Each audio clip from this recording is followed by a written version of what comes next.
ভারতের বর্তমান রাজনৈতিক প্রেক্ষাপট এবং বাংলায় সাম্প্রতিককালে ঘটে যাওয়া বিশেষ কয়েকটি ঘটনাকে সামনে রেখে বাঙালি হিন্দুদের নিয়ে বেশ চিন্তিত বঙ্গ বিজেপি। শুভেন্দু, সুকান্ত, দিলীপ সহ অমিত মালব্যদের মুখে এখন বাঙালি হিন্দুদের কথা। সত্যিই কি বাঙালি হিন্দুদের নিয়ে চিন্তিত গেরুয়া শিবির, নাকি সাম্প্রতিক রাজনৈতিক প্রেক্ষিতকে কাজে লাগিয়ে শুধুই ঘোলা জলে মাছ ধরতে চায় বিজেপি? 2024 সালে ভোট চাইতে আসার আগে সব অনুপ্রবেশকারীদের দেশ থেকে বের করে দেবে বিজেপি সরকার।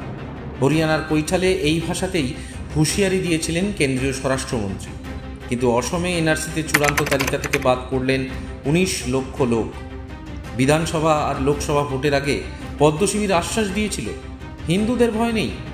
সেই কথায় বিশ্বাস করে বাক্স ভরে অনেক বাঙালি এবং অসমিয়ারাই বিজেপিকে ভোট দিয়েছিল। তারপরেও 19 লক্ষ মানুষকে রাষ্ট্রহীন করেছিল এই মোদী সরকার। আর তার মধ্যে বাঙালি হিন্দুর সংখ্যা ছিল 12 লক্ষ। 80-র দশক থেকে উন্নয়নশীল ভারতে জীবন জীবিকার তাগিদে একটি বিশেষ সম্প্রদায়ের মানুষ বাংলাদেশ থেকে অবৈধভাবে অসম ও পশ্চিমবঙ্গে ঢুকতে শুরু করে।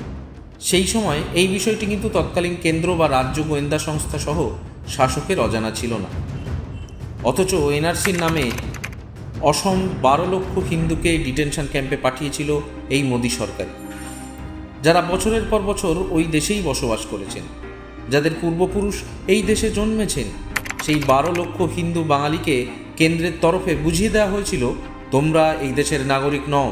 আমি জিজ্ঞেস করব সেই সমস্ত বিজেপি নেতাদের যারা পাড়ায় পাড়ায় মেরাব বেঁধে বক্তৃতা করে বলেছেন যে হিন্দু খাত্রে মে হ্যায় তাই মোদীকে দরকার, হিন্দু খাত্রে মে হ্যায় তাই অমিত শাহকে দরকার, হিন্দু খাত্রে মে হ্যায় বলে বিজেপিকে দরকার। আজকে তো এই 27 জনের মধ্যে 26 জন হিন্দু নাগরিক, সেই হিন্দু নাগরিকেরই প্রাণ গেল। তাহলে হিন্দুরা যে মোদির জামানাতেও সুরক্ষিত নয়, সেটা বিজেপির নেতারা, নরেন্দ্র মোদী বাবু এবং বিজেপি দল তারা মানবেন তো? এটাই তো বোঝা যাচ্ছে যে হিন্দুরা বিজেপির হাতে সুরক্ষিত নয় এবং সারা ভারতবর্ষ জুড়ে একটা সাম্প্রদায়িক বিভাজনের রাজনীতি, সেই বিভাজনের রাজনীতিকে প্রমোট করে বিজেপি ক্ষমতায় টিকে থাকতে চাইছে। বিজেপি আসল মুদ্রাগুলো থেকে নজর ঘুরিয়ে দিতে চাইছে। বিজেপি এটা আমাদের প্রশ্ন করতে ভুলিয়ে দিতে চাইছে যে পেহেলগাঁওয়ের মতো একটা হাই সিকিউরিটি জোন, সেখানে কেন্দ্রীয় বাহিনী, সামরিক বাহিনী, সেনাবাহিনী ছিল না কেন?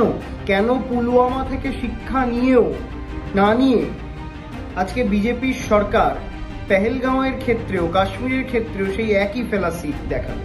নরেন্দ্র মোদী বলেছিলেন যে আতঙ্কবাদের কোমর ভেঙে দিয়েছে।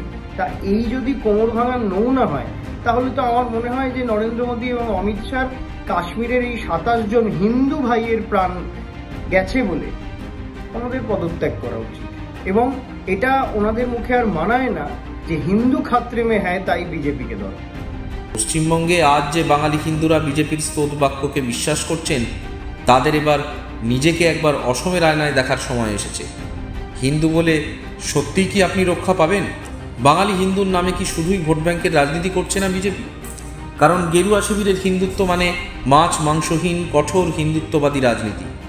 ফলে বাঙালি হিন্দুরা শুধুই বিজেপির ভোট ব্যাংক।